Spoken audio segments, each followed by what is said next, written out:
ఉపరాష్ట్రపతిగా పనిచేస్తూ పూర్తికాలం పదవిలో ఉండకుండా రాజీనామా చేసిన వారు 6. పదవిలో ఉంటూ మరణించిన వారు 1. తొలుత వివి గిరి సంవత్సరం 355 రోజులు ఉపరాష్ట్రపతి పదవిలో ఉన్నారు.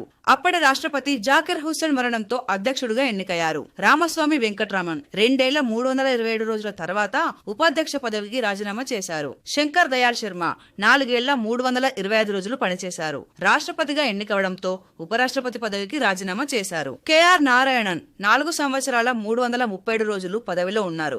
1997లో రాష్ట్రపతిగా ఎన్నికవడంతో ఉపాధ్యక్ష పదవికి రాజీనామా చేశారు. కృష్ణకాంత్ 4 సంవత్సరాల 340 రోజులు పనిచేశారు. 2002 జూలై 27న కార్యాలయంలోనే మరణించారు. పదవిలో ఉండగానే మరణించిన ఏకైక ఉపాధ్యక్షుడు కృష్ణకాంత్. బైరాన్ సింగ్ షెకావత్ 4 సంవత్సరాల 334 రోజులు ఉపరాష్ట్రపతిగా పనిచేశారు. 2007 రాష్ట్రపతి ఎన్నికలో ప్రతిభా పాటిల్ పై ఓటమి పాలైన తర్వాత ఉపాధ్యక్ష పదవికి రాజీనామా చేశారు. ప్రస్తుతం జగదీప్ ధనకడ్ ఉపరాష్ట్రపతి పదవికి రాజీనామా చేశారు.